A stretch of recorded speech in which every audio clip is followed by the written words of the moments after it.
কিছুদিন আগে দীপিকা পাডুকোন ও দক্ষিণী তারকা প্রভাস কালকে 2898 এডি ছবিতে একসঙ্গে কাজ করেছেন।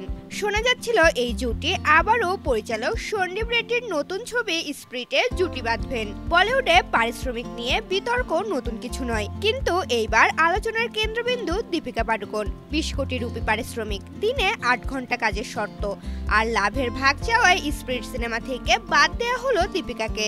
ওয়ালটন আবারও মিলিনিয়ার অফারে ওয়ালটন ফ্রিজ কিনে আপনিও হয়ে যেতে পারেন মিলিয়নিয়ার। মিলিনিয়ার ছড়াছড়ি দেশ জুড়ে, এটা শুধু ওয়ালটনই পারে। কেন বাদ পড়লেন দীপিকা?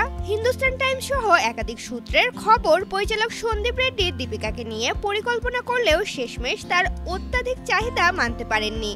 দীপিকা বলেছেন তিনি দিনে 8 ঘন্টার বেশি কাজ করবেন না। তিনি লাভের বড় অংশও দাবি করেছেন। আবার সিনেমাটি তেলুগু ভাষায় ডাবিং করতেও অনীহা প্রকাশ করেছেন।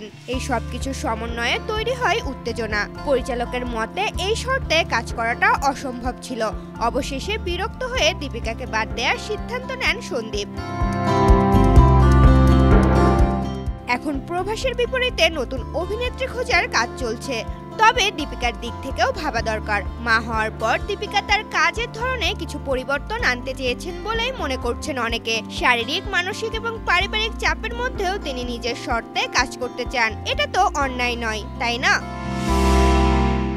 বলিউডে এখন বাজেট বড় বিষয়। একটা সিনেমা হিট না হলে তারকাদের মোটা পারিশ্রমিকও চাপ হয়ে দাঁড়ায়। তাই প্রযোজক পরিচালকেরা এখন অনেক সচেতন। তবে এই বিষয়ে দীপিকা পাডুকোন অথবা পরিচালক সন্দীপ রেড্ডির পক্ষ থেকে এখনো কোনো আনুষ্ঠানিক মন্তব্য পাওয়া যায়নি।